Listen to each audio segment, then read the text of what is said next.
Yo, Sleepy Sheepy here. If you like fashion souls, then wow do I have the build for you. This gloriously AR optimized build is gonna perfectly exemplify bird person, and if you really like just like metal toes shooting off at weird angles, then wow, you're in luck today. Okay, bad jokes aside, we are going to be looking at the Dane's Footwork, which recently got a really nice buff in patch 113, where the poise damage is much higher, and we're going to go into that in more detail a little bit later on. But the theme of the build is just boosting AR as much as possible. We'll be doing that with these Divine Bird Warrior Greaves. This does bring your poise down to just 73, so if you want, you can just swap these over to the Greaves of Solitude, which will bring you up to 89, which is a little bit better. 88 poise is going to be a very good poise breakpoint just based on some other weapons' backswings. So if you want, you can wear the Warrior Greaves, and those will definitely boost your kick attacks. We'll also be boosting our jumping attacks with the Black Quill Armor as well as the Claw Talisman, and then successive attacks with the Rotten Wing Sword Insignia, and then our kick attacks with the Shattered Stone Talisman. There are a number of different talismans that work well on this build. You can also swap this out for Millicent's Prosthesis, which will stack with Rotten Wing Sword Insignia, but yeah, you only have 4 talisman slots, and I definitely recommend running Bulgo Talisman just because having really low poise makes this game very, very difficult. But yeah, this is just kind of the theme. You can do this on a heavy build, but I went with lightning, so both are good. You get good damage, especially as you grab your successive attacks. But before we jump into the showcase, I wanted to go over the frame data and just like how this change is actually important from a technical perspective. You can totally skip that if you want to. Also, I don't really like asking for this, but if you wouldn't mind considering subscribing, I really would appreciate it. I mentioned this in my last video, but only about 10% of folks who watch my content are actually subscribed, so it does really go a long way for me. But yeah, let's go ahead and check out the frame data and why this is important from a technical standpoint. Alright, so we are going to be looking at Amelia's tool again, and here we've got the Dane's Footwork information pulled up. We're going to be comparing this to the previous patch and the current patch, and we can see the poise damage here for the two-handed running R1 is 24 plus 96, so pretty good poise damage. Obviously 133 is a poise breakpoint we're looking for, but that's just on the running R1, which you're not going to be using as much as the running R2. Now, looking at the R1, so the first hit of the light attack chain, we do see in the previous patch, 112 here, that it was only 36 poise damage for every single attack. So that's extremely low. And now if we look at the current patch, 113, we do see that the poise has been improved to 36 on the first hit, but then 144 on the subsequent hits. So that's guaranteed poise break territory right here, which is awesome. And we'll see how this actually works out in a real fight. So that's going to be nice to look at as well. And then we can also take a look at the two-handed running R1-2, which is the follow-up attack for the light attack chain. And we do see, again, guaranteed poise breaks. These are huge. So we also want to look at the running heavy attack, which obviously you're going to be using a two-handed moveset. This is on the previous patch, and we will see that the poise damage is below 133 again. But now, if we check that out, it's all over 133 for every single one of the hits. So all the hits in the running R2 are going to guarantee poise break, and then the jumping R2, which is also very common, that will also be a guaranteed poise break.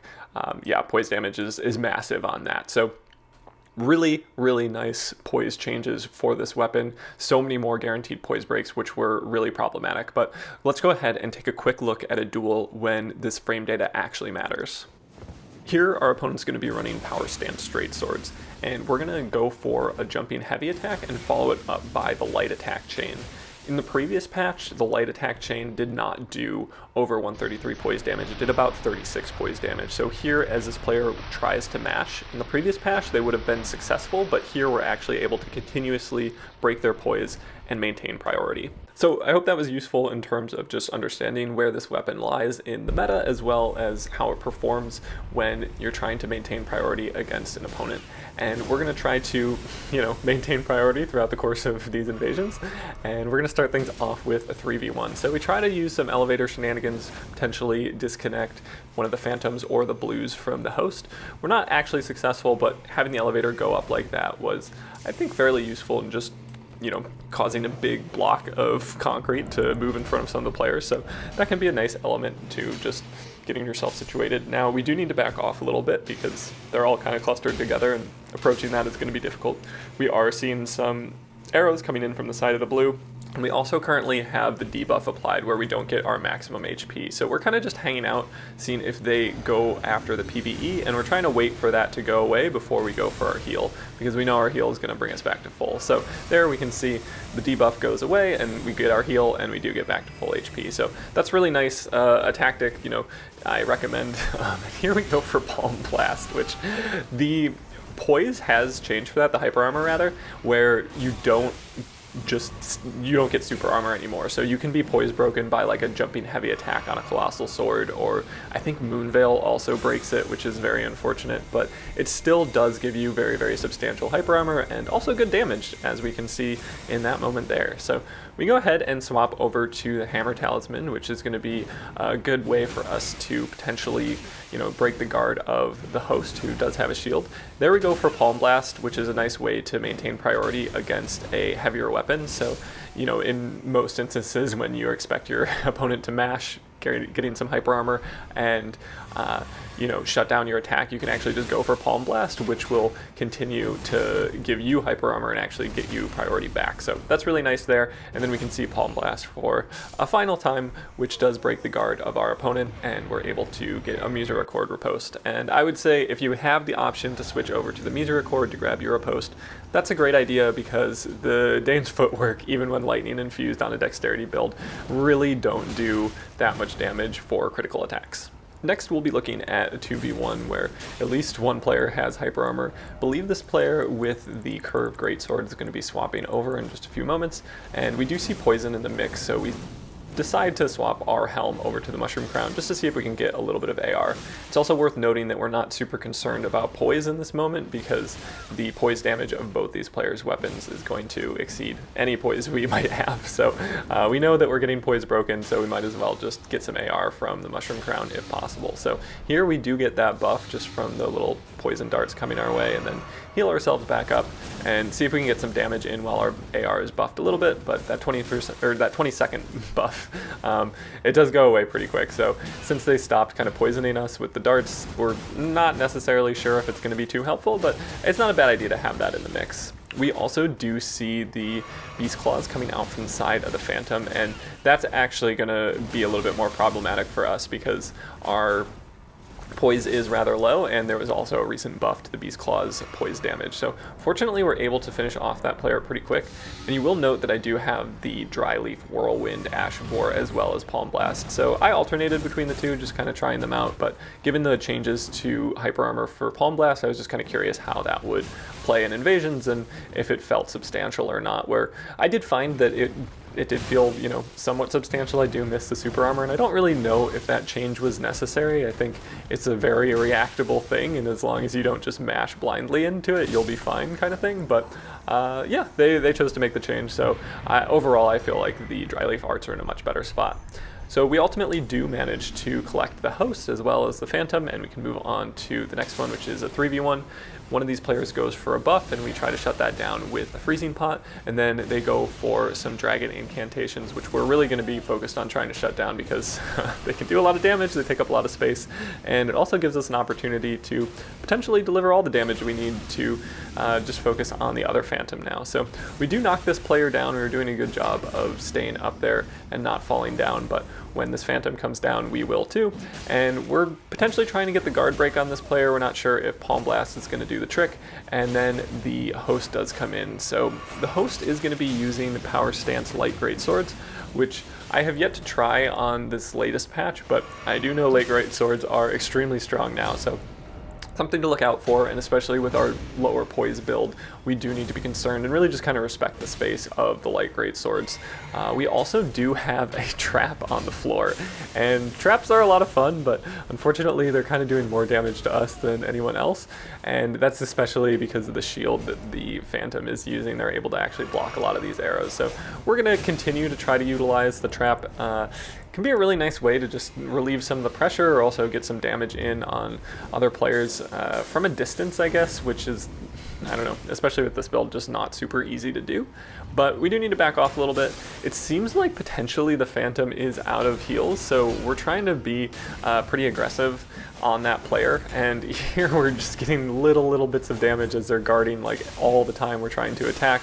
Fortunately, we do have split damage where we get a little bit of lightning damage through the shield, but it takes a lot. Eventually we do get it, and the Kevin with the light great swords and the rune arc is all that's left. And here we can see we're able to maintain priority again by using Palm Blast. Using the light attacks is also never a bad idea, especially now that they have the guaranteed poise breaks on the two-handed moveset. And here we go for a fully charged Palm Blast, just kind of hoping they'd walk into it. I find that the range on it is pretty good if you're level with your opponent, but it's not quite as good if they're kind of at an angle, like if you're fighting on stairs or something. But it's alright, we do manage to finish them off, and we can focus on the next group of two. So these two players are going to be going for a lot of incantations, a lot of ranged attacks, and we really need to kind of respect their space. It's going to be difficult to get in, especially against the player using Hyper Armor on a Colossal Sword, because Hyper Armor does a good job of kind of shutting down the Dryleaf Arts. Unfortunately, we do get hit by the Ash of War there, and need to look out for the Ash of War from the Phantom as well. We throw a Frost Pot, which does shut down their incantation, which is really nice, but they continue just kind of throwing things our way, and we're trying to focus on them a little bit more, especially now that they're frostbitten.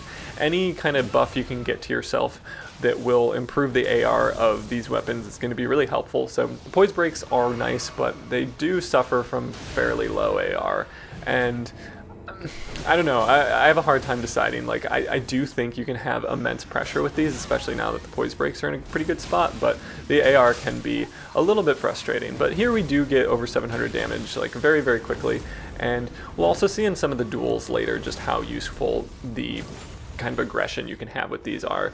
They're difficult to run, I would say, in multi-opponent situations, just because you don't have enough time alone with an individual player to really kind of get this build rolling oftentimes, but I would say it's a really fun challenge to just see where you can insert yourself into the situation, see how you can isolate your opponent, see how you can use the terrain and just kind of the map to find openings for yourself. This next one we're going to be having a 3v1, and we're going to go for the great bow pretty early on since our opponent does also have a bow, but we're going to go ahead and drop in as well. And this player is using Wrath from Afar pretty liberally. We're going to try to avoid that, but it also means that if we can avoid it, we've only got two people rushing at us with melee weapons, so that's going to potentially be ideal. Phantom is very bold, especially as they angrily bloodhound step at us with their shield. And we do go for Palm Blast, which is a nice way to just, you know, stay stationary. We can see there that the Hyper Armor was significant enough to just kind of keep us stationary and ready to go for when the Phantom bloodhound stepped into our face. So we're able to shut it down and bring this to a 2v1, which once we get this rolling, again, like the host is not doing a good job of defending their Phantom, we're able to shut down that Phantom quite fast with just a number of heavy and light attacks. We do go for Palm Blast again, hoping to potentially break the guard of this player. This definitely doesn't have the same level of stamina damage as, say, just like fist weapons, like Star Fists, I think are still probably strongest at getting guard breaks, but they do a good job, and I would say the jumping heavy is probably going to be the best way to go. Next up we do have a 2v1, and this one was a little bit of a challenge. It was some latency mixed with a lot of moon veils, so that's always a challenge, just to have one moon veil in the mix. When it becomes two, things get even harder, and as you can see, this player rolling pretty much everything quite successfully. Their ability to double roll and just not take any damage from any either running heavies or running light attacks was pretty frustrating. You can see here we don't get both of our hits to connect, so we're just getting the first hit of that jumping attack. So definitely a problematic situation, especially with the host sending moon veils our way. We're not able to really like hold priority in any meaningful way, and we just take a lot of damage in the process. So we have to approach this kind of carefully, and we're trying to use just the sewers and potentially sleep pots to get a window of opportunity that we can make something happen. Now, they aren't following us through the hallway, which I don't know, it's kind of a give and take in this situation where we'd have the advantage of sleep pots, but we have the disadvantage of the fact that they both have moon veil and can kind of just funnel those Moonveil shots into us very directly. But here, as the host is not able to shut down our aggression until it's too little too late, we're able to get the aggression we need on the Phantom and just kind of shut things down. Now, a Hunter did get summoned into the world, but I think they were too far away, or maybe they died to PvE.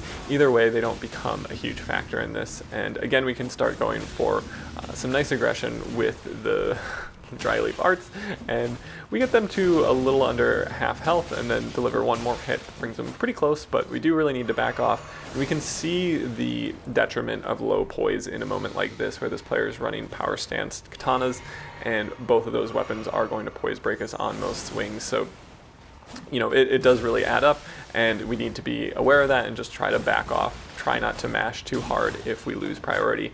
And here we can go for our Dryleaf Whirlwind, which is always just so much fun. And before they're able to heal, we're able to land a jumping attack. And that's something that's really nice about the jumping attack, is the first hit comes out so early. Like, you can definitely see that from the frame data as well as just lived experience. And so if somebody's trying to go for a heal, you're able to Estus punish them really fast, and it just feels nice. So this next one, we're going to have a 3v1, and we need to look out for both the PvE as well as this column that we just triggered, but we feel like we're more likely to dodge that freezing mist than they are, so we're trying to make that happen for ourselves. And here we see somebody with pulley crossbow as well as a shield. They swap over to the warped axe, which is an interesting decision, and then they go for a jumping attack to punish our palm blast. Man, I love that animation when they just like die mid-air and go into like the Petrificus Totalis from Harry Potter and just like fall down. So we do need to take a look at this player running the halberd. They're going to be using Loretta Slash quite a lot, and we do trigger the trap into them, which gets them to very low health. We turn it off and then begin the chase down. I don't think going for our Ash of War there really made a ton of sense. Probably just a running heavy attack would have done the trick, but that's okay.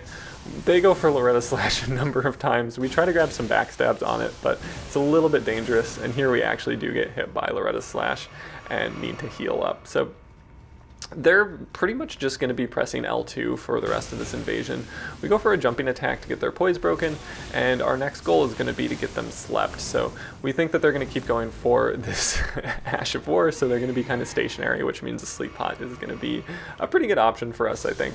So here they go for Loretta Slash again, and they're kind of standing in the sleep cloud, but they don't actually get slept. But I think there's a lot of buildup, and so we're able to hit them one more time and then go for fully charged Palm Blast. And here we can see just the severity of that as well as the range being quite nice. They go for their blue flask instead of their crimson one, which means that they're not in a great spot when they go for their final Ash of War, and we can move on to the duels. Our first duel will be facing a player running a greatsword, so we need to definitely worry about the hyper armor and just try to respect their priority as much as possible. Fortunately, it is the Claymore, which has a heavy thrusting attack, so we're going to be able to potentially jump over that and go for a jumping heavy of our own, and that's a good way to get in damage against a moveset like this. We really need to respect all of the overhead slashes, just because those will anti-air us quite effectively. But we do take a bit of damage here. We try to delay our follow-up running attack and then go for a number of light attacks, which ultimately shuts down their Giant's Hunt. Our next opponent will be running Mesmer's Spear, which is definitely something to worry about when it comes to the Ash of War, which has a pretty long chain and somewhat difficult to punish. They do go for an incantation that we're able to shut down with the jumping attack, and then here we regain priority with the Dryleaf Whirlwind, which definitely has some nice poise damage to it and can kind of take over the fight pretty well as get in a lot of multi-hits, which can be nice if you're running Millicent's Prosthesis or the Rotten Wing Sword Insignia. Here we're able to get a jumping attack and then just kind of catch them as they try to mash out a stun for a final hit. Our next opponent will be running a Cold Greatsword, so especially when we're running pretty low poise and not too much resistance, we will need to worry about getting frostbitten and the subsequent damage that we'll take because of that. We're able to get a nice jumping heavy for just a little bit of damage, but it does start the kind of multi-hit chain that we're looking for to get the buff on our Millicent's Prosthesis. Here we're able to roll in and grab a backstab after we get frostbitten, so pretty nice there, and then we're able to take a trade with the Dryleaf Whirlwind, and once we have kind of the Millicent Prosthesis buff going, we're able to get in quite a bit of damage. Our next opponent will really enjoy using different incantations and Ashes of War that have either hyper armor or hold priority pretty well. So here we can see them go for Endure into their incantation, which is a big explosion. We need to look out for that. And then they go for Mesmer's Spear. We did get them frostbitten in the process, so that's pretty nice. We're going to be able to do a little bit more physical damage. And they swap over to the Death Twin Axe, which has a pretty mean Ash of War. They go for that incantation again. We dodge the first part, but do get hit by the second part. And then we definitely need to roll in for the Death Knight Axe. And we're able to maintain priority as they mash and come out with the victory. Our final opponent will be running a Light Greatsword with an offhand shield, and the Light Greatsword was buffed quite well in the previous patch, so we need to look out for frequent poise breaks. They do a good job of guarding and then going for their guard counter there, but we back off and just kind of respect their space and then come in for some nice attacks with the Dryleaf Arts. Here we're able to get quite a bit of damage with the Dryleaf Whirlwind, and as they try to back off a little bit, we're able to chase them down because this is a great weapon for chase downs. That's going to cover everything we have for today. If you wouldn't mind considering subscribing, as always, I would appreciate it, and I hope you have a wonderful day.